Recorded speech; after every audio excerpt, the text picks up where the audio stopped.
on this episode of the WildFed podcast. I like to kind of have one foot in the realm of ancestral living and another foot in the realm of modern science. I was tapping away on my computer this morning where I had my red light panels going and, the laser light stuck up my nose. The time that I spent around the biohacking world, a lot of it felt like trying to replicate things that are freely available. And then some of it was where it goes beyond what's really possible. I've been making a lot of liver and heart jerky. Take that fermented nettle and use that as the primary base for your pesto. I've used the sous vide a ton, which I love. For wild game, smoking is amazing. When we start talking about relationships with wilderness, with animals, with nature, a lot of the reasons people do those things are for their spiritual connection to it. We meditate as a family for about 10 minutes every morning. You're part of a magical story overseen by an amazing creator. I wake up every morning with a big smile on my face, full of hope and full of passion for the future, that things are going to get better and this world isn't going to pot. Episode 61 of the WildFed podcast, Meditation, Breathwork, and Biophilia with Ben Greenfield, is brought to you by Surthrival. Surthrival's flagship product, Pine Pollen Pure Potency, is back in stock.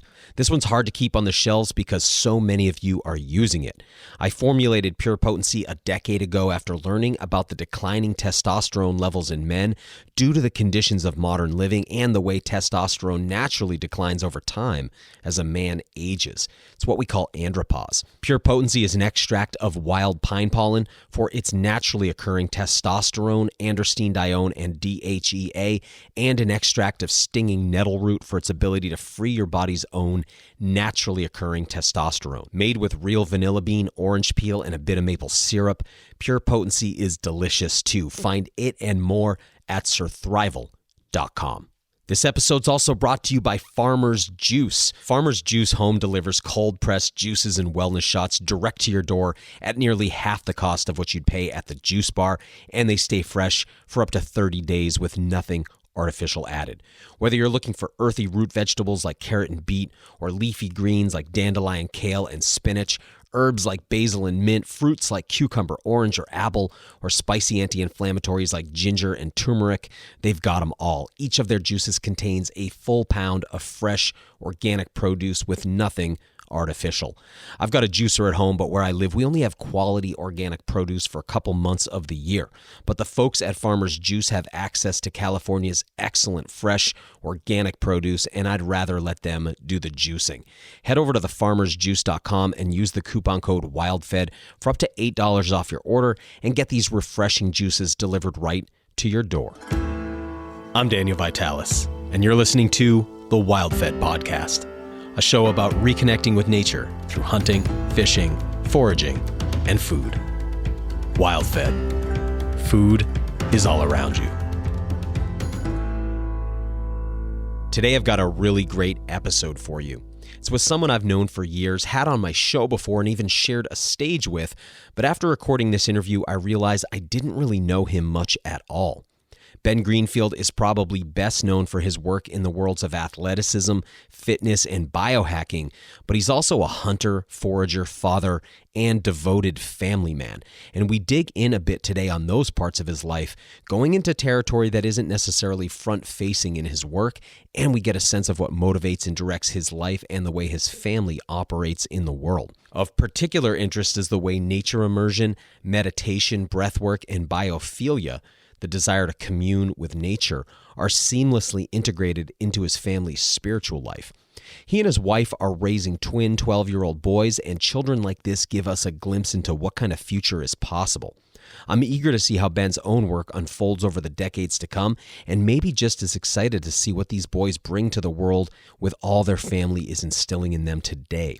So Ben, thank you for doing such great work raising these children and for the uplifting message you share with us for the holidays. I hope you and I can get out into the field together soon. It's been a long time coming. Ben Greenfield, welcome to the show. Yo, Daniel Vitalis, how you doing, man? It's been a while. It has been a while, man.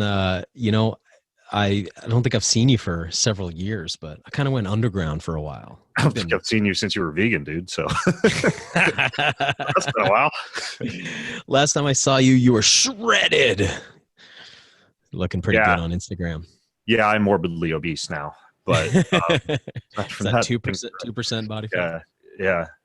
I'm actually walking on my treadmill right now. So I believe that's actually true. Actually, yeah, a little treadmill in my office. Like to walk Are, when I'm calls. are you really walking right now? Yeah. Yeah. Yeah. Yeah. You getting like blood ozonation at the same time or something? Uh-huh. Yeah, I'm doing a rectal insufflation of ozone every. I thought so. Man, I think probably a lot of the people listening today know who you are and are familiar with your work. But if they weren't, how do you like to summarize kind of what you do? Because you're involved in, obviously athleticism and then also in the biohacking world. So, but kind of give us a synopsis of your work.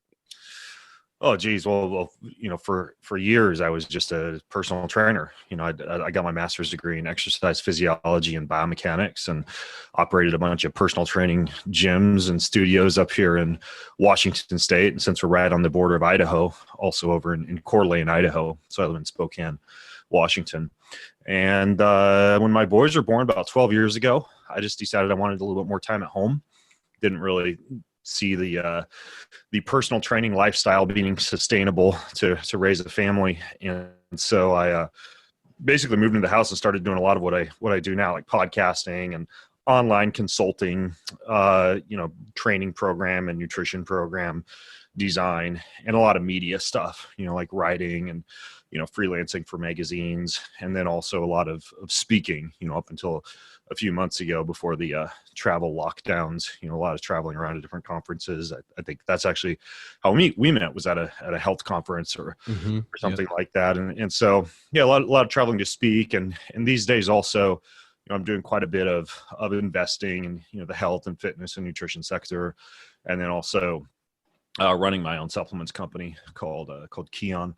And so the majority of my day is researching, reading, writing, podcasting, creating content, doing some supplement formulating, doing some like advisory calls and some investing. And then aside from that, man, just trying to do the best dad I can to my twin boys. So we spend a lot of time outdoors. We've got about 10 acres out here in Washington State. And so, right up your alley, we do a lot of plant foraging, get out there and do some bow hunting, and a lot of hiking, a lot of family tennis. We all love to cook. My boys have a cooking podcast, and my wife's kind of a ex-rancher girl who grew up on a sheep farm. And so she's super into, baking stuff from scratch. And so we're cooking up some crazy tasty meal just about every night. And yeah, I'm just trying to raise two amazing, free-thinking, independent, resilient young men. And so they're home all day because we unschool them. And so yeah, I kind of carve out about half my time between work and everything I just described, and the other half just hanging with family. How old are those boys now? They're 12. Yeah. Wow. And so when are you fitting in all of your, the impression one has looking at your media sort of externally, and of course, as being a sort of public myself, I get a sense of how we curate, what people see of us, but I get the impression you're spending a lot of time with your personal fitness goals as well. So where's that all kind of fit into everything? No, I'm just recycling photos from like 10 years ago. Oh, that's why you look so shredded. You don't know that trick? Get a lot of good photos, when you're about 25 years old, buff and, sprayed down with gold tanning lotion, and then just, live on those for about the next 10 years. See, I can't do it because I had such long, lustrous braids back then, and it doesn't look realistic anymore. Well, that is an important detail. I did compete pretty heavily for about 20 years in primarily professional endurance sports, right? Like Ironman, triathlon, obstacle course racing, adventure racing, etc. But I kind of hung the hat up on that about a year ago. Just decided that that I was burnt out on towing the starting line and preparing for an event and hopping on a plane to go race. Just basically that was my whole life besides work was being an athlete. And so now I often get up early and do my ideal morning is a sauna session with a little bit of a dip in a cold pool or a jet down to the river to go jump in the river and do some cold water swimming down there. And then in the afternoon, I'll swing kettlebells or do like a high intensity interval training workout on the Evil air assault bike in my garage for about 30, 40 minutes. And I find doing something like sauna or a walk or some hot cold in the morning, and then just hitting it hard for about 30 to 40 minutes in the evening does it for me. And besides that, I'll do things like I'm doing right now, walk on my treadmill during a podcast, or, I save all my phone calls for the afternoon, and I'll go out and walk in the afternoon. And so I walk a ton. I probably walk for like, an hour to 2 hours a day, and then kind of bookend the day with that, kind of deep restorative session in the morning. That's typically, something like sauna and cold, and then something kind of hard, typically right before dinner in the evening, which also is nice because we, like I mentioned, do these amazing family dinners. So anytime I can upregulate my glucose transporters and get my muscles ready to soak up a bunch of fuel in the evening, I'm happy. And so I'm training right now for the Strong First Kettlebell certification, which is kind of like a Russian kettlebell certification. And so that really helps keep me motivated, knowing I'm going to have to demonstrate proficiency in certain exercises. And honestly, of any training modality that I like right now, it's just swinging a couple kettlebells out in the garage, honestly. What do you like about kettlebells? Just kind of curious. Oh, they're asymmetrical. They're unwieldy. They require you to be constantly mindful while you're training because you're kind of balancing them overhead a lot of the time. They're good for power. They're good for strength. It's kind of rewarding because they typically progress in about 2 kilogram increments, right? So let's say you're going to do like a Turkish get up where you're holding the kettlebell over your head and getting up from a prone position on the ground all the way up to lifting the weight overhead and then back down. If I'm doing 24 kilograms a few months ago and and last night was doing about 38 out in the garage, it's kind of rewarding to constantly be progressing to heavier and heavier kettlebells. And honestly, this sounds kind of funny, but you just feel kind of badass. It's an old Russian training school. And, yeah. And honestly, like I'm probably the strongest I've ever been, just, compared to barbell training or dumbbell training or, Nautilus training or anything like that. My garage is pretty much kettlebells, sandbags, an old keg that I have half filled up with water. And that's my happy place. Yeah. So, they're pretty ballistic too, huh? Oh yeah. Yeah. I mean, you can use a light kettlebell and swing it, extremely quickly for ballistic or power training, or you can use a heavy kettlebell and move it more slowly. And I follow a lot of what Pavel Zatzelin does. He's got some really great books put out by Dragon Door Publications that are just, it's super simple training. Last night was just 10 sets of 10 heavy kettlebell swings, 10 hard style push-ups, where you're just moving your body with every muscle contracted in between each set. And then just, finish up with a quick 60-second all-out sprint on the air assault bike afterwards. And I mean, that's it. You just string together these super simple workouts. And man, I mean, in terms of just strength and cardiovascular endurance and power and everything else, I think it's honestly one of the best forms of training I've ever found.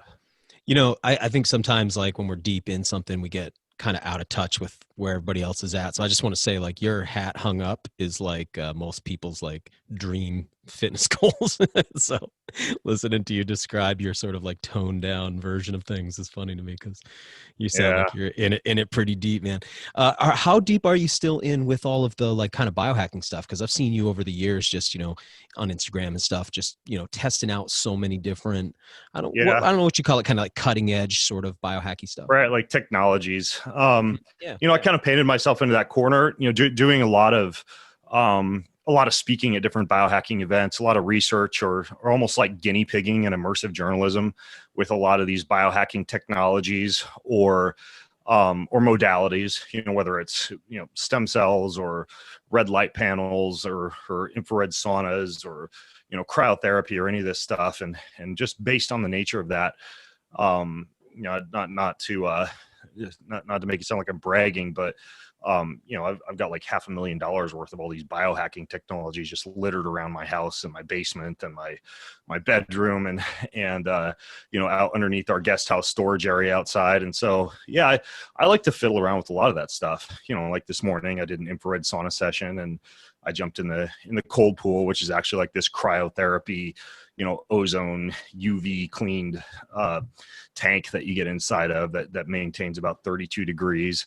And then, while I was tapping away on my computer this morning, working on a blog post, I had my red light panels going and, the laser light stuck up my nose. And, and so I kind of weave that stuff into the day. Totally. If I wasn't walking on a treadmill right now, talking to you, I'd be like standing on a grounding mat that's next to my desk. And, And so I do kind of like, the geek in me likes a lot of these modern scientific technologies that might do things like simulate sunlight, or, bring grounding and earthing technology into your home when you can't get outside.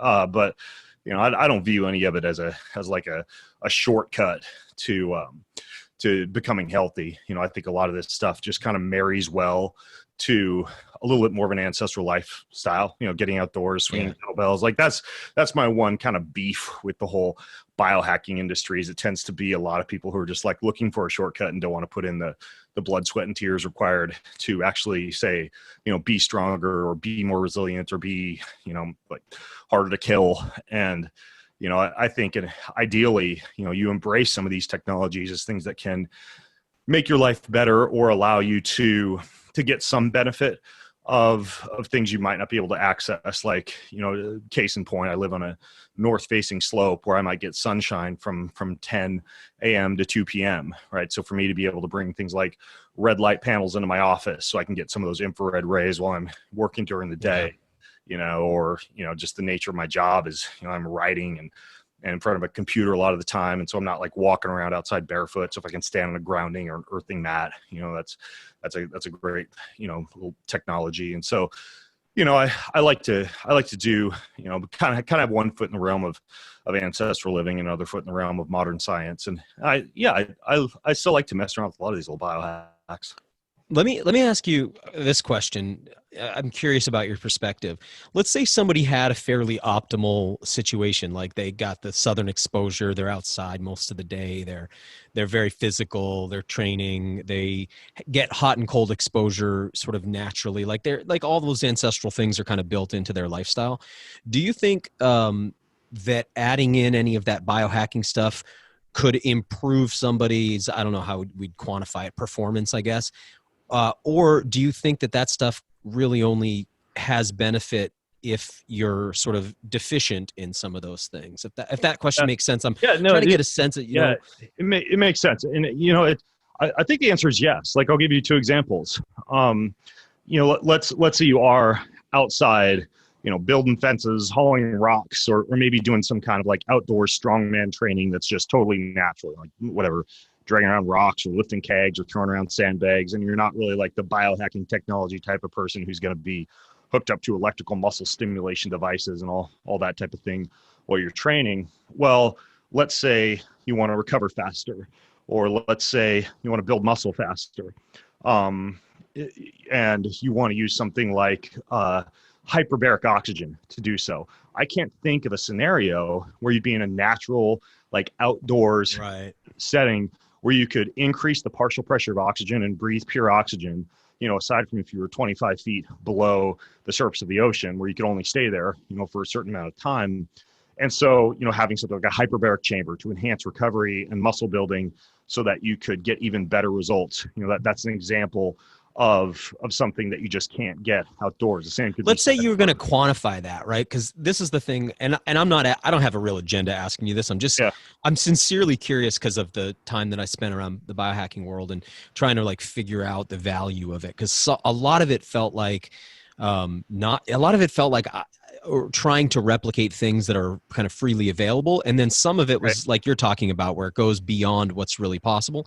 So let's say that you had that and you had a really optimized, ancestral lifestyle. Like what percentage of, like what increment of value do you think that could bring over and above what somebody had? Objectively, it's pretty significant. Like for example, if I'm training, I'll give you another example. Like I wear like these when I'm reading at night, I'll pull on these gradated compression boots that cycle like pressurized air from my feet all the way up to my hips. So it's almost like it's milking all these metabolic products. Yeah. And my legs all that lymph, right? When I stand up afterwards, I might be able to approximate that with, massage therapy or hanging upside down from a tree branch or something like that. But really, that type of technology allows me to get up the next day and swing more kettlebells, get stronger, go on long walks, and not feel as though my IT bands are really tight, or not feel as though my legs are still swollen from a training session the day before. So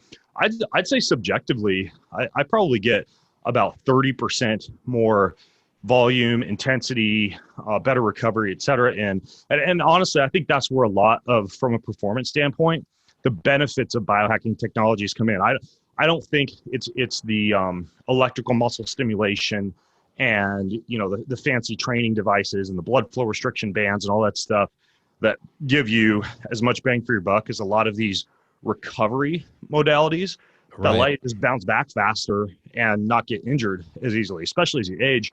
The other thing that you should bear in mind is, some of this stuff goes beyond the realm of performance, right? Like if you look at something, like we're in the middle of right now, such as COVID, there are a lot of functional medicine practitioners who are doing things like, hooking people up with nebulizers and allowing you to put something like glutathione or colloidal silver or even hydrogen peroxide into a nebulizer and breathe that through a mask.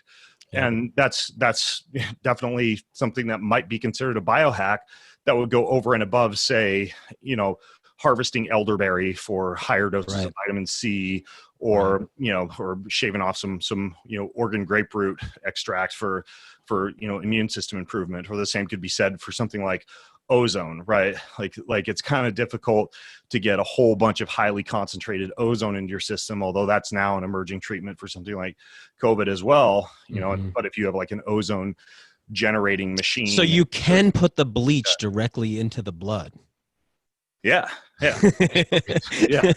Which is tough to do without a machine like that. But, so when I'm talking about rectal insufflation of ozone or something like that, I mean, I'm halfway joking, but at the same time, like sometimes some of that stuff for, say, immunity or something that goes beyond athletic performance or athletic recovery. That's it's like medical modality. Yeah. You're making me think about this. I don't know if you ever saw that show Dual Survivor, and they would have the two guys doing survival stuff together, and one of them's like real primitive and one of them's real modern. You're making me think, like, I would love to see a show that was like this, where you have one person's like doing the biohacking and one person's doing sort of like a more natural version of, but they're doing the same thing. So one guy's those shows have been pitched to me so many times. Yeah. And the reason I haven't like jumped in, aside from offering to be like maybe the host or something like that, is I do both. Right. Yeah. And right. Of course. Yeah. I'm not trying to set up a duality here with you and me, by the way. I have no desire to be like just the natural outdoorsman or just the technology immersed biohacker. I just like I've mentioned a couple of times already, I enjoy both. Yeah. Oh, I hear you, man. And I'm not trying to, I hope you don't feel I'm trying to pigeonhole you as that. I just find this like really interesting. Like when you were describing those compression boots, I was thinking about getting deep tissue massage and thinking like, okay, like how do these but it's not like I have a deep tissue massage therapist who's like in my living room right when I want them. The way you can throw those boots on. Yeah, not all the time. I don't. Anyway, I just find that very interesting. What's that? I said, I thought you'd made it. I just assumed you have a... It just depends how you define it, man. Man, I do want to talk about this other side of things, because this is what is interesting to me, is that you were talking about your time in the outdoors, foraging with your kids, hunting, and that's a side that I don't see. I see sometimes you talk about, in your public, I guess your brand, but seems like sort of this other aspect of your life that I'd love to hear a little bit more about, and maybe kind of starting with when in your life you got involved in hunting, and then just sort of how all this stuff fits into your overall lifestyle, especially, with your family. Yeah. It doesn't appear on Instagram quite as much, just because I honestly don't like to have technology with me as much when I'm, out. It's important too, like I think as an influencer, to like have aspects of your life that are not necessarily public, because you got to have your own private life with your family too. Right. Exactly. I didn't grow up in a hunting or an outdoorsy family. My dad was from Miami, my mom from Detroit. We were kind of like big city folks living in North Idaho. And so not big hunting cities, those two. Right. Like the idea of outdoorsiness was to hop on our bikes and go to the local pond that was stocked with trout, and, cast a few worms in there and catch some fish and release them. And, that was pretty much as outdoorsy as we got, besides, hiking and shooting rattlesnakes with a 22 occasionally. That's pretty outdoorsy to me. These things sound a little somewhat bit outdoorsy. Yeah, a little bit. But I mean, being, being surrounded by a bunch of, pardon the expression for all my Northwestern friends, like North Idaho rednecks driving around with pickup trucks. Like we were not that family, right? Like we were the people who were the early adopters of cell phones and pagers, and we were big city folk to a certain extent. So I actually really got interested in hunting, particularly when I moved to Spokane and was just surrounded by a bunch of wilderness up here. And what was your age then, Ben? In what year were you born? I was 30. I was born in 1981, okay. And I'm 38 now. And so I got a firearm and began to hunt whitetail, actually on the very property that I'm at now, because I actually wound up getting access to this land to be able to hunt on through a friend. And then he actually listed the land for sale as this 10-acre plot. I actually wound up buying it. But, I did some whitetail hunting up here, and I had no clue what I was doing. I mean, I literally had like a YouTube open on my smartphone trying to figure out how to field dress the first doe that I shot. Yeah. And, just honestly, I'm kind of proud, and I like to figure out stuff for myself. That's the way I've always operated. And so, yeah, I field dressed my first animal using YouTube, and firearm hunted for a couple of years, and then discovered bow hunting, and being kind of a guy who loves physical fitness and a little bit of a challenge, absolutely fell in love with the more physical aspect and the challenges of bow hunting. And so about 5 years ago, I started shooting the bow, and actually it was kind of funny, because part of it was because I wanted to hunt with the bow, and part of it was because I got challenged by a friend to enter into one of these train to hunt competitions, which is a combination of a 3D shooting. Have you done that, Daniel? Just like 3D archery shooting you're talking about? Yeah, like 3D targets, 3D foam targets, basically. Right, yep. Exactly. Yep. So, normal 3D archery shoot, you'd be, wandering through maybe your local bow shop's range, and you've got 30 different targets out there at a variety of different distances, some rangefinder legal, some not, and you're shooting and getting a certain number of points, whether you hit vitals, or sometimes you'll have points subtracted if it's a body shot or a miss, etc. But this organization called Train to Hunt, they wanted to combine that with physical fitness, right? So you'd be like running through the forest, crawling under barbed wire, lifting a sandbag over your head, and then stopping. This is right up your alley, man. Right. Stopping, shooting, running again. And so there'd be like an obstacle course component, then a meat pack component where you'd have 100 pounds of sandbags, and those go into your pack. And then there's a race over the course of anywhere from 3 to 6 miles while you're packing heavy weight to simulate like a meat pack. Even though it actually didn't simulate a meat pack that well, because you were literally like running like you were being chased by a lion with its backpack, with lactic acid coming out. Pleistocene meat pack. Right, which is not how we actually pack out meat, but but it was challenging nonetheless. And then typically what happened was, at the end of the competition, they'd add up your time and your score from the 3D shoot, from the obstacle course 3D shoot, and from the meat pack, and then they'd give out awards accordingly. And I got hooked on those competitions. They were just a ton of fun. So I jumped into one, and I actually got pretty proficient at shooting, and wound up, competing for a couple of years, and going and competing at nationals, where they bring together the winners of every state. And that's actually how I got good at shooting, was just preparing for those competitions and learning how to shoot just completely gassed.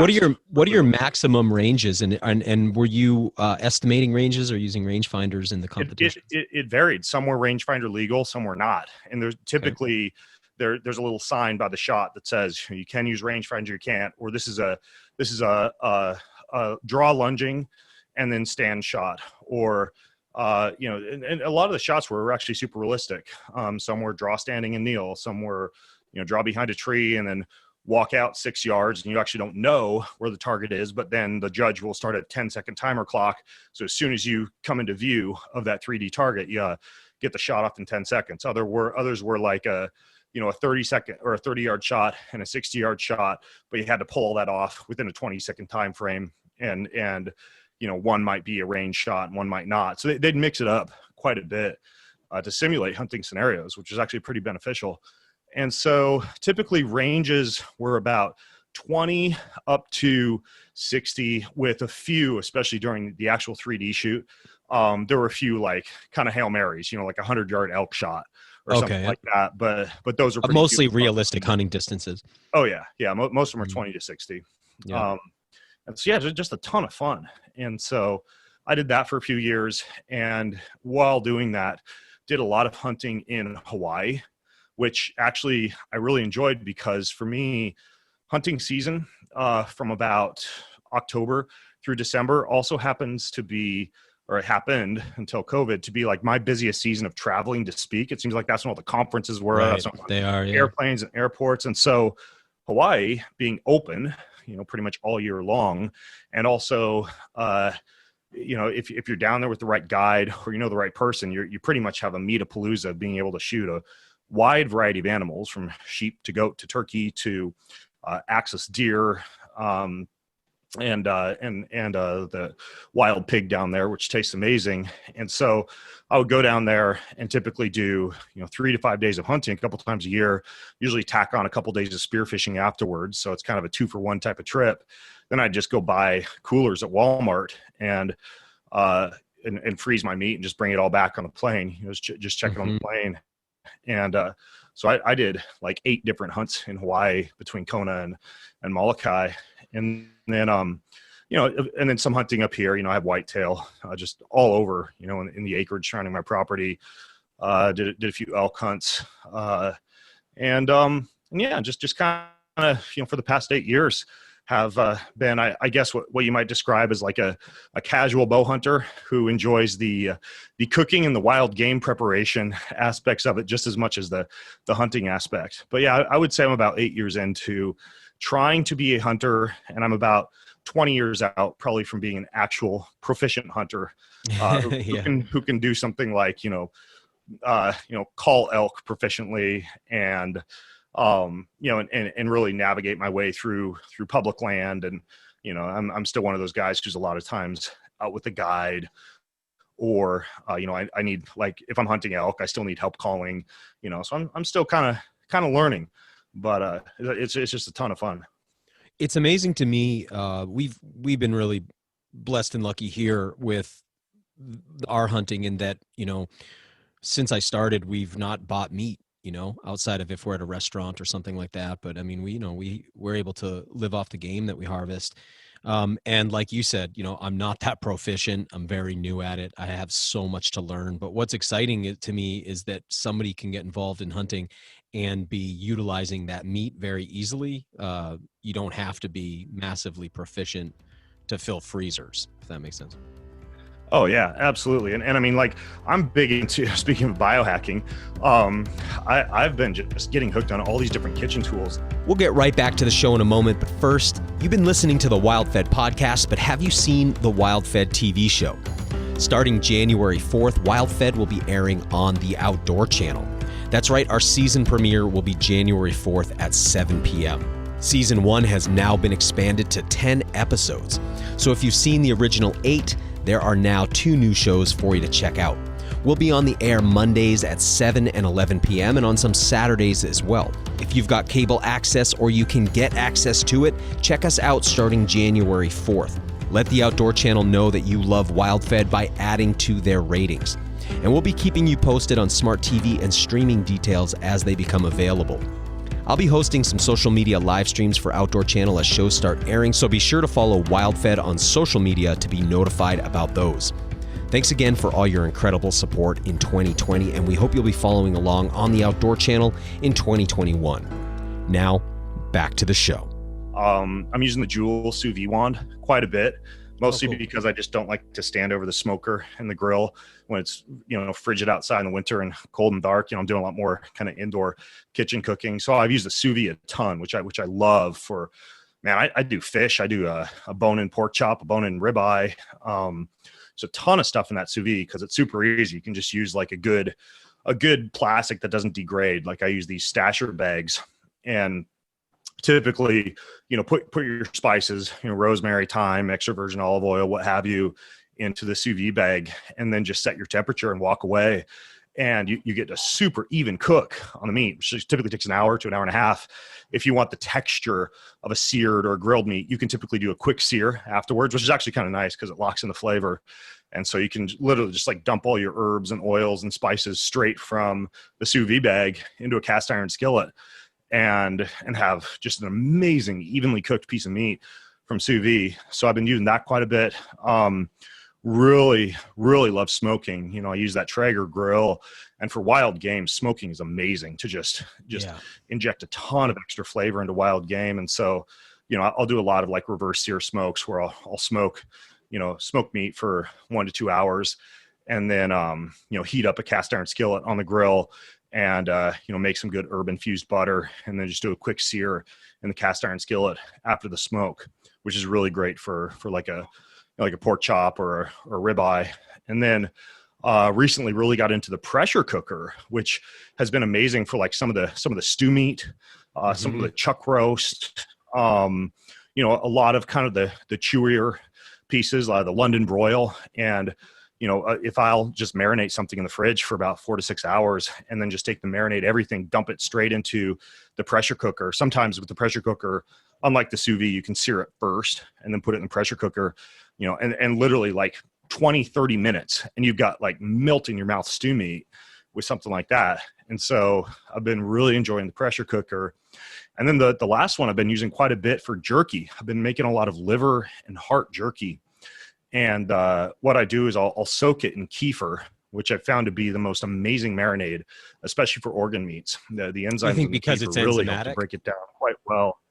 Yeah, and they extract a lot of kind of the gaminess out of it, and then you'll discard the kefir, and they'll just put a good rub on. You know, these days I like something that caramelizes. So beet powder with a little bit of salt, for example, is one of my favorites, and I'll just coat the thinly sliced heart or liver that's been soaked in the kefir in that, and then just put it on the dehydrator for about 8 to 10 hours around 155 degrees. And oh my gosh, like the jerky you can get out of that is just amazing. You know, super nutrient dense, but also just, I think, better than meat jerky.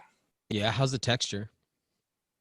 Oh, really good. Especially if you don't leave it on super long. Like if you get past 12 hours, it'll get a little stringy, but Okay. like I think about under 10 hours is the sweet spot for kind of like a nice, chewy, moist piece of jerky, especially with the liver that isn't too dry. I don't like my jerky super dry. Yeah, I was gonna say a lot of times when people do game jerky at home, it comes out so dry that it's more like a chip than it is like a piece of jerky. Yeah, exactly. The trick is to just, you know, I use the food dehydrator, 155, and I just don't leave it on for too long. Did I read that you're working on a cookbook? Yeah. I finished the cookbook, and we just did a bunch of photos for the spread, and it's you know, it does have a lot of wild game recipes in it. Also a lot of, you know, we do a lot of plant foraging, so it's got a lot of kind of like plant-based recipes as well. Like one of my favorites is you know, we get a lot of wild nettle out here. We get a lot of dandelion. We get a lot of wild mint. I've also found the plantain leaf is actually pretty good in this recipe as well. And then, you know, we grow a lot of herbs. So typically I'll throw some rosemary and thyme in there. And so I'll, you know, come back with a bag full of all these herbs and plants from around our land. And I put that into a food processor bowl with a few handfuls of walnuts, a good, generous amount of extra virgin olive oil. I'll shave off a little bit of lemon rind, a little bit of salt, a little bit of pepper. And we also grow stevia leaf. I like to throw a little stevia leaf in there for sweetness and blend all that up. And I make this wild plant pesto that's just amazing. And because I don't do well with dairy, I'm a little lactose intolerant. You know, a traditional pesto recipe would call for a hard cheese like a pecorino or Parmesan cheese for that umami type of flavor. But what I found is, this is an extra step, but it actually makes an amazing pesto. I'll take the nettle in particular and pour some pickle juice or some whey from off the top of a yogurt into a glass mason jar, and then weigh all that down, weigh the nettle leaves down in that, and just leave it for a couple of weeks on the counter. So you're essentially fermenting your nettle. It takes a little longer to ferment just because nettle isn't that high in bacterial content. But then you can take that fermented nettle and use that as the primary base for your pesto. And oh my gosh, you'd swear you dumped like a pound of Parmesan cheese in there because you get this beautiful like umami salty flavor out of the fermented nettle. Tell me about some of the other plant foraging you guys do. I think I'm not surprised, but I didn't realize that the plant thing was as important a wild practice to you as hunting. So it's kind of exciting to me. I'm always trying to knit those together. There's, most of the hunting world doesn't really have much of an eye for foraging yet, and I'm always kind Yeah. of excited when I talk to someone who hunts, and often when they do forage, it's because there's kids. So I'm also curious, Yeah. to what degree that's playing in a role in your family too. Well, we do foraging Friday, except in the winter, which means that every Friday, every meal that we make has to include some component from the acreage around our house. Right So in on. addition to the nettle, the mint, the dandelion, and the plantain, a few others that we harvest is there's a lot of Oregon grape. So we'll of course harvest the berries from that, but then also harvest the root, shave the root down, and have kind of like a berberine-like compound, which is great for blood sugar and also for the immune system. And so I always have a few Ziploc bags full of that in the pantry, typically just to make teas from, to steep in tea. And then we've got a few elderberry trees. My wife makes elderberry syrup and an elderberry wine from those, which is really nice, especially in winter during cold and flu season. We do some mushrooms, primarily the readily recognizable ones. In particular, around here, the real treats are chanterelle and morel. Mm-hmm. Yep. And so, my boys and I actually just got back a few weeks ago from doing a 5-day wilderness camp, and we came across just a gold mine of chanterelle. And we had some butter, and we just cooked that stuff up in the butter over the fire at night with a little bit of salt. And oh my goodness, it's almost as good as meat. And so we do some mushrooms, and then we use this app called Flower Checker, which has a team of botanists, like live botanists on the other end, who, if you send a photo of a plant or an herb that you found, will do a identification within 24 hours. It's like a paid app where you'll pay like 99 cents per identification. I found that to be more handy than a field guide or any of these. How responsive are they? They're immediately responsive. They're pretty dang well, 24 hours. So oh, sorry, I didn't catch that. Okay. Yeah, and they'll send you edible uses, medicinal uses, links, and I've used apps like Plant Snap, for example, which is probably purported to be the best artificial intelligence plant identifier, and I find that thing to be notoriously inaccurate. Whereas Flower Checker seems to nail it just about every time. We have a lot of St. John's wort. So my boys like to harvest that. They call it the happy flower, when it's nice and yellow towards the end of the summer, beginning of fall. And we'll make like an alcohol tincture with that and have a little bit of that, with the dropper bottle for using, when it's dark or depressing outside as a way to pick up the mood a little bit. So St. John's wort is another that we like. Those are some of the biggies. I recently planted spilanthes, which is what a weird plant that is, man. Yeah, the electric, I think it was called the electric toothberry, something like that. It grows these amazing little yellow berries that you can chew on that almost like clean your teeth and increase saliva production at the same time. And I actually make coconut oil pulling molds out of that. So I'll grow the berries and blend them up with coconut oil, and then heat that up, pour it in the molds, and have that in a glass jar in the refrigerator for in the morning when I wake up to do some coconut oil pulling. It's like a little party in your mouth, but one of the best, freshest, cleanest experiences you'll have if you like to oil pull and you want a new flavor for something like that. So I like the spilanthes. I do a lot of sprouts too. I do a lot of alfalfa, broccoli, and red clover seeds that I'll typically put a few tablespoons of those in a glass mason jar and rinse them a few times. Typically, I use a little bit of like a concentrated lemon juice just to make sure no mold or anything is going to grow on the seeds for the rinsing process.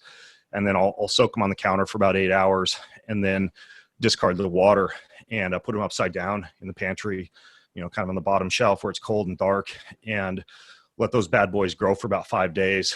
And I love to keep sprouts around for, topping the salad, or, I'll freeze them to concentrate some of the sulforaphane precursors, which are great for, anti-cancer and for just general health, and keep those in the freezer.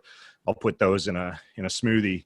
It's kind of funny because in the freezer, what I do for amplifying the nutrient density of my smoothies that I make most mornings is I've got those sprouts, the red clover, the alfalfa, and the broccoli sprouts. But then I also will take liver and puree the liver while it's raw, and then pour that into molds, similar to the coconut oil pulling molds that I use. And then I'll put that in the freezer and have these little frozen liver molds that I can drop into the smoothie along with the sprouts. And man, you get one of the most nutrient dense components of the plant kingdom along with one of the most nutrient dense components of the animal kingdom all at once. And it just feels like you're drinking lifeblood. So that's another cool little trick for the liver and the sprouts. What has your experience been bringing your children into it? And you were just talking about doing a wilderness camp. Like, what do you find for parents listening to be sort of the secret of getting your kids to really appreciate and enjoy time in the wilderness, and then also to go beyond that, these sort of consumptive use practices in nature too? Yeah, so the boys have been immersed in what's called Twin Eagles Wilderness School up here since they were 6 with Tim Corcoran.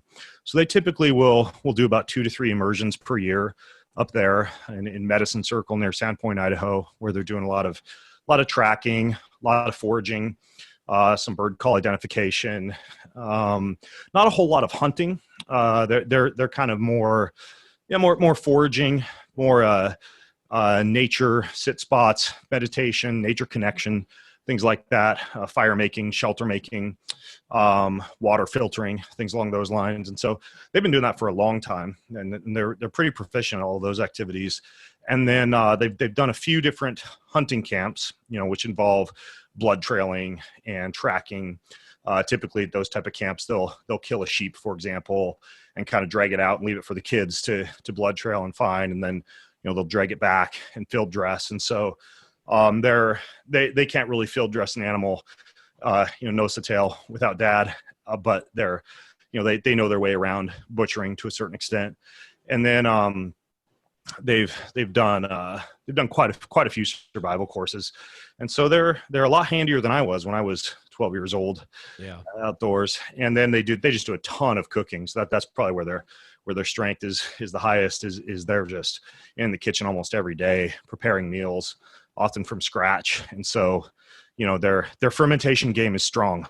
So yeah, they do a lot of cooking, and they spend a lot of time outdoors. As a matter of fact, we did a whitetail sit last Saturday, and didn't really get any opportunities for a good shot, but they go out and shoot every day, typically 10 to 12 shots per day consistently throughout the summer and the fall and the early winter. And then we'll go out after whitetail again. They did their first hunt when they were 10 down in Hawaii. They did a wild pig and a sheep hunt. So they both harvested their first animal actually down in Hawaii. And then one of my son's river has gotten a whitetail. Taryn hasn't yet. But yeah, they're coming along as little outdoorsmen, considering their father, is kind of staying just one tiny step ahead of them. And so our goal this year is we're going to go hunt Mount Spokane, which is about 20 miles up from us. And I've got a bunch of Phelps game calls, and we're going to start into an elk calling course here in a couple of weeks once whitetail season ends. And then I'm just going to take them through a whole year of learning diaphragms and bugles, and then learning how to use Onyx. We're going to go up and probably call some elk in the late summer next year, and kind of get ourselves to the point by 2021 in the fall to do kind of a father-son self-guided elk hunt up on Mount Spokane, which will be it'll probably be public land up there. But yeah, it's a ton of fun just trying to teach them the little that I do know, and they, boys just they eat it up. They love it. I got this question for you. It's emerging as you speak, because you come across, when you communicate, obviously very intellectual and very cerebral, and your capacity for memory and memorization is really good, and your knowledge of the uses of things, obviously very good. Your kids are in a school, if I remember talking to Tim, I interviewed him in my last podcast, a pretty spiritual approach. And so when you're talking about these things, you're tending to talk about them from fairly cerebral place, but obviously your children are in this school that edges in another direction a little bit. So it makes me want to ask you about, also, actually, let me back up and just add a piece. It's like when we start talking about relationships with wilderness, with animals, with nature, a lot of the reasons people do those things are for their spiritual connection to it. And so I'm curious about this for you, your personal connection to it, your spiritual life. Like, what is that like for you? Something I've never heard you talk about, but I have a hard time picturing you putting your kids in that school, or, Yeah. solely for the physical applications of these things. Yeah. From a spiritual standpoint, our family is very spiritual, first of all. I was born and raised Christian, Presbyterian, Reformed Presbyterian. And we go to kind of like a non-denominational Christian church here in Spokane. And we, for the past several years with the boys, I've been doing a lot of breath work with them, a lot of meditation, both kind of traditional Native American style sit spot meditation outdoors, all the way up to holotropic breathwork sessions in our infrared sauna indoors. We meditate as a family for about 10 minutes every morning, and then we do gratitude journaling, and we do service journaling, meaning we write down one person who we can pray for or serve that day, and then we bookend that in the evening with more journaling, in which we do a process of self-examination. What good have I done this day? And what could I have done better on this day? Right? Learning from both your successes and your failures. And then because I'm very focused on making sure they have a strong, succinct purpose statement for their life, we also journal at the end of the day. We write down one way in which we've lived out our life's purpose on that day. So it's always gratitude and service in the morning paired with meditation, and then self-examination and purpose in the evening, typically paired with music. Like a lot of times I'm up in their bedroom playing a handpan or guitar or ukulele. And we do typically 1 to 2 breathwork sessions a week, sometimes 20 minutes all the way up to an hour. Usually we'll do those in the sauna, a lot of breath holds, some Wim Hof style stuff, some kind of more soma breath work. And you're a free diver too, right? I mean, you're talking about spearfishing, so I yeah. imagine you have a sort of a sense of some of that kind of breath work too then. Yeah. I did Ted Hardy's whole immersion freediving course. That's right. Yeah. Fort Lauderdale, which was amazing. He took me from about a 2-minute static up to a 4:45 static, and then took me from being incapable of going anywhere deeper than 15 feet. And I was down to 80 by the time that class ended.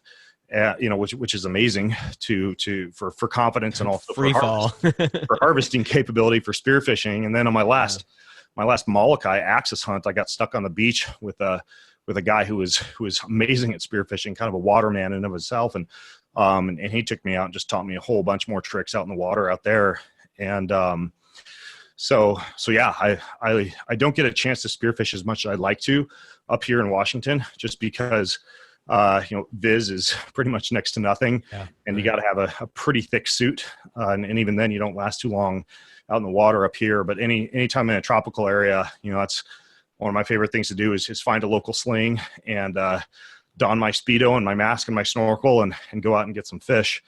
And so my kids typically just wait on the edge of the water with a bucket and a knife. And so they'll typically grab them as I hand them up. And so, yeah, I love spearfishing when I can get out and do it. It's few and far between for me living up here. But yeah, back to the spiritual component.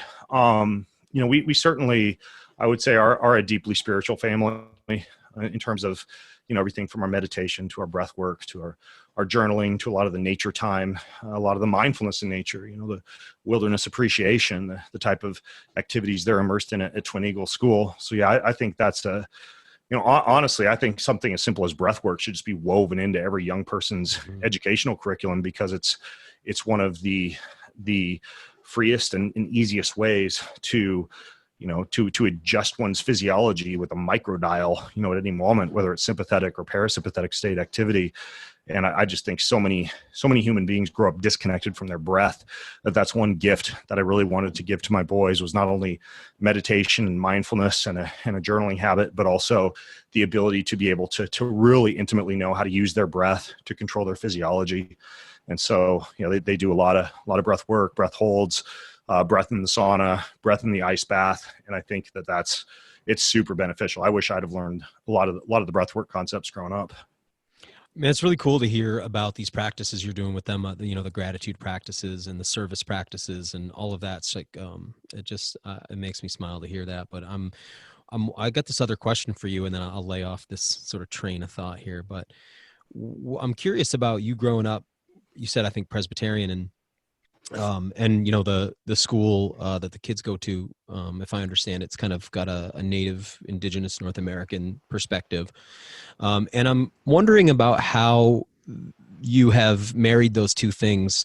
I grew up, a Protestant, and there was always these two cultural ideas of spirituality were at odds with each other. And so I spent a lot of my life reconciling them. Relationship with the earth and a relationship with, the sort of Judeo-Christian Godhead. And so I'm just curious, in your own life, how you see those things fitting together and how you merge them, because it sounds like you do. Yeah, I think two of the biggest disservices to our environment and our nature connection over the past several hundred or arguably 1,000 years has been scientific reductionism, meaning attempting to take something and reduce it down to its understandable parts in a way that often neglects the holistic components of the element being studied. And so there's a concept, of course, that you'll find in many indigenous tribes and in amongst a lot of our ancestors of biophilia, or of sacred intelligence. The idea that the plants taught us, for example. You'll hear that about ayahuasca.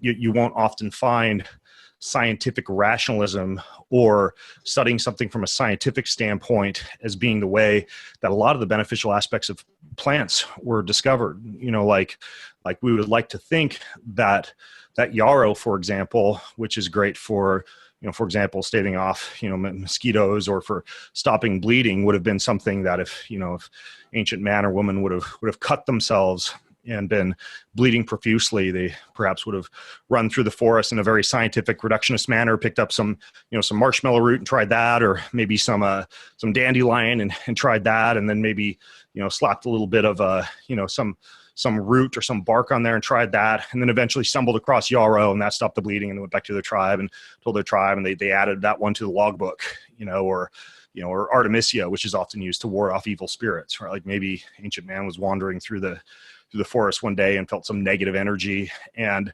began to stumble around the forest trying to find something to ward off that negative energy, and maybe tried yarrow, or maybe tried plantain, or maybe some nettle, and then eventually held up some wormwood, and that seemed to decrease a lot of that negative energy they were surrounded with. But when there's a book called what is it? It's The Lost Language of Plants is, I think, the name of the book. But it goes into this idea that, when you actually go into and ask a lot of these tribes, how they learned about XYZ plant, that the response is not, scientific reductionism in terms of identifying the benefits of said plant, but it's instead, very, very simple reply, something much like the plant told us, right? The sacred intelligence of the plant revealed this to us. And so I think that through scientism and scientific reductionism, we have developed a little bit of a disconnect from being able to simply listen to what nature or what plants are telling us. And, when we attempt to try to explain away everything or strip everything down to its scientific rational parts, I think we actually lose some of our connection with nature.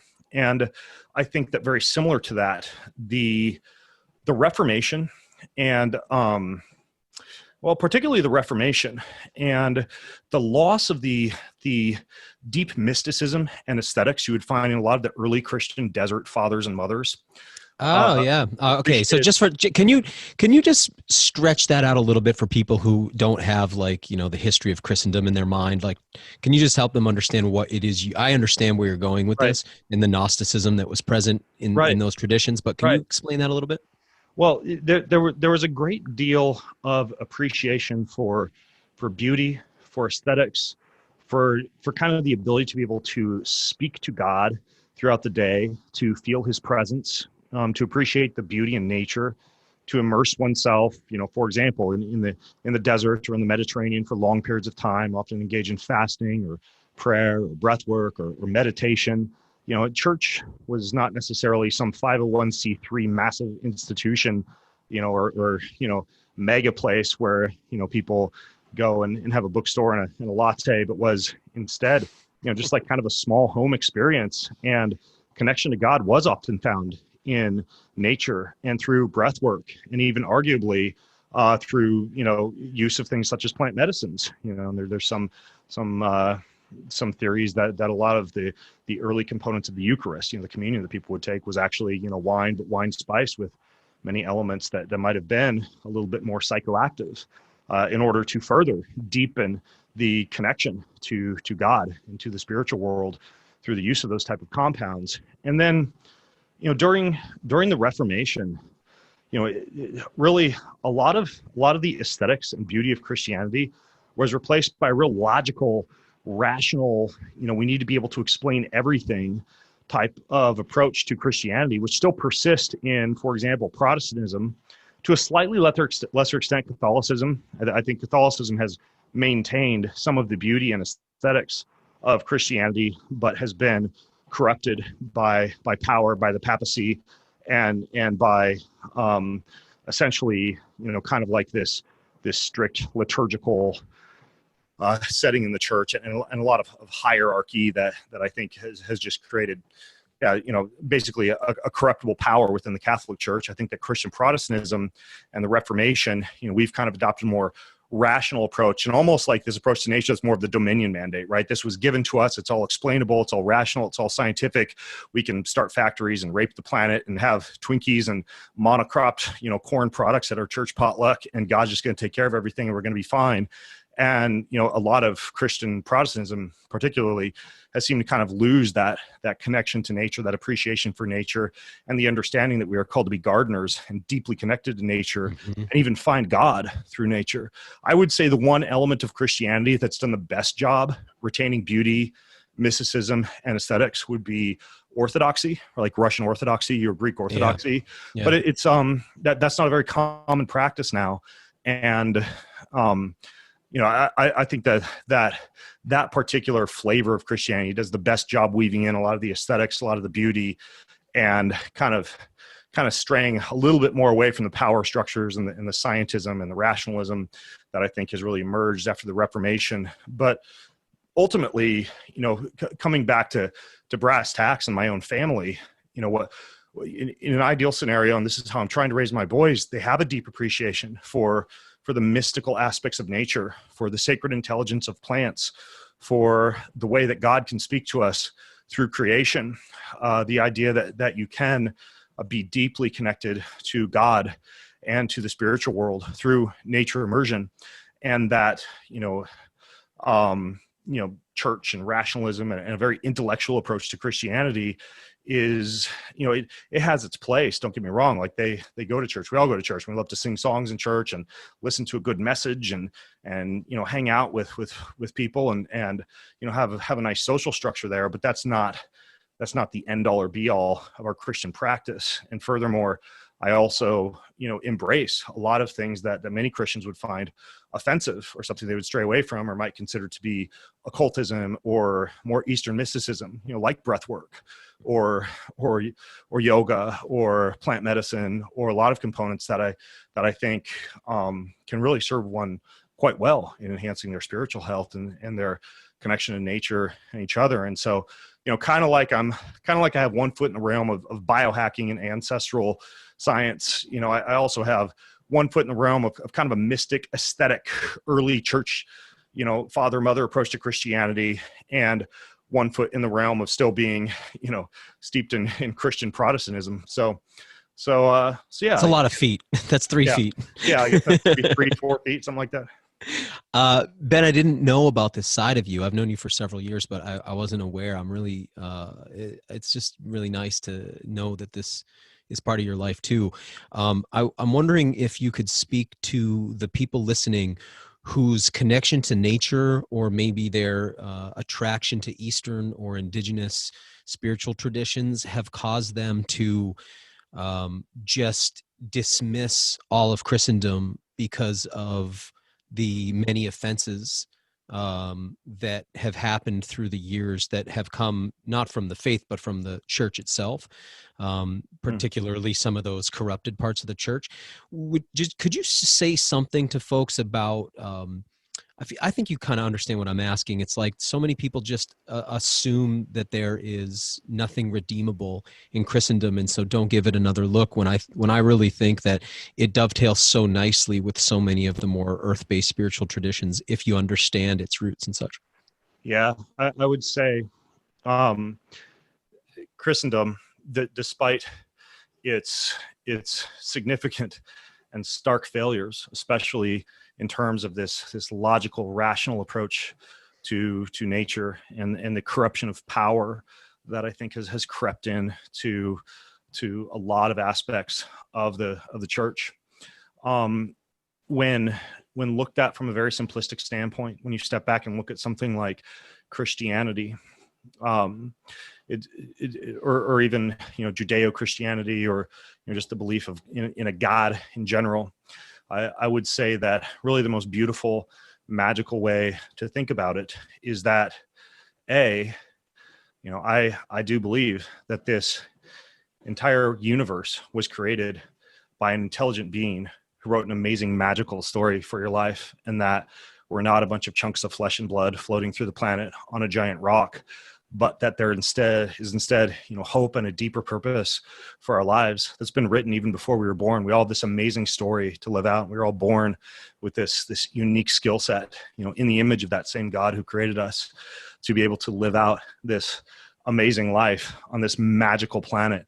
And when we die, we don't just return to the dust, but we instead have a chance to just be in a state of eternal bliss in this afterlife that's going to be absolutely astoundingly amazing, and on a new heaven and a new earth that goes above and beyond anything we've experienced here, and is more like the perfect way in the Garden of Eden that the earth was originally intended to be.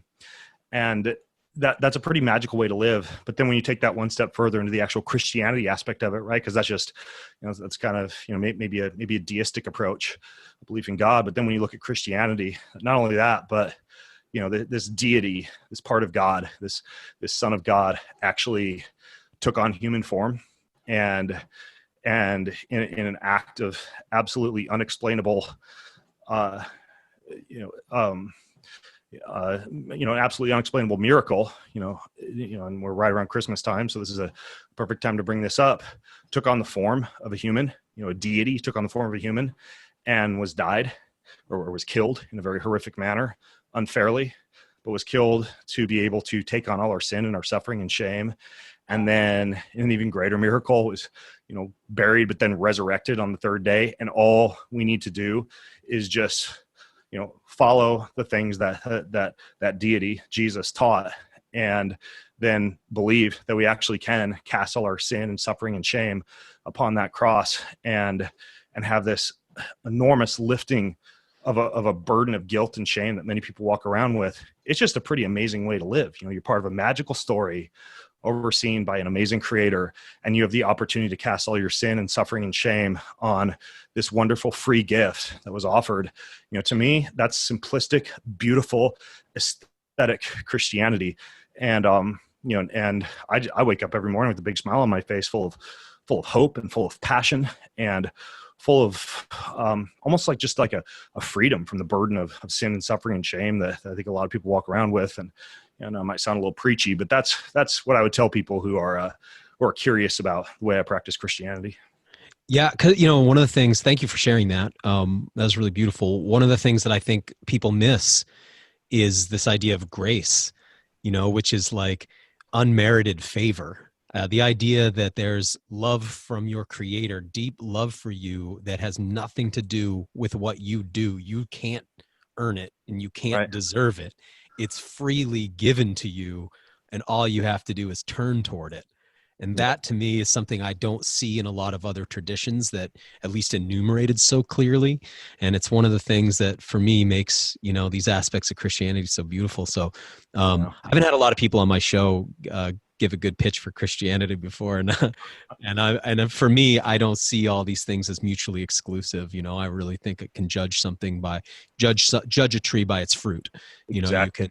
You can know a thing by its heart. And, so I'm not like, well, this tradition and this tradition and this religion and that religion are all mutually exclusive and at odds. So I'm just excited to hear your pitch on this today. Thank you for sharing it.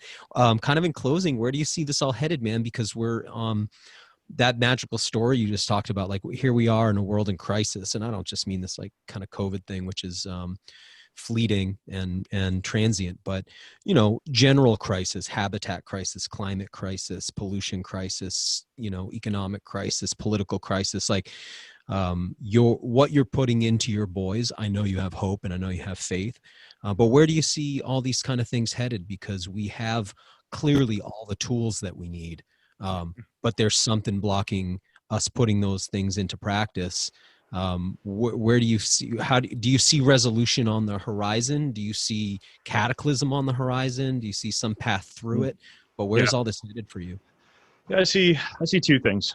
First of all, I see a spirit of fear and also a capability to be controlled and chained, particularly by a media narrative that I think we must learn to filter intelligently.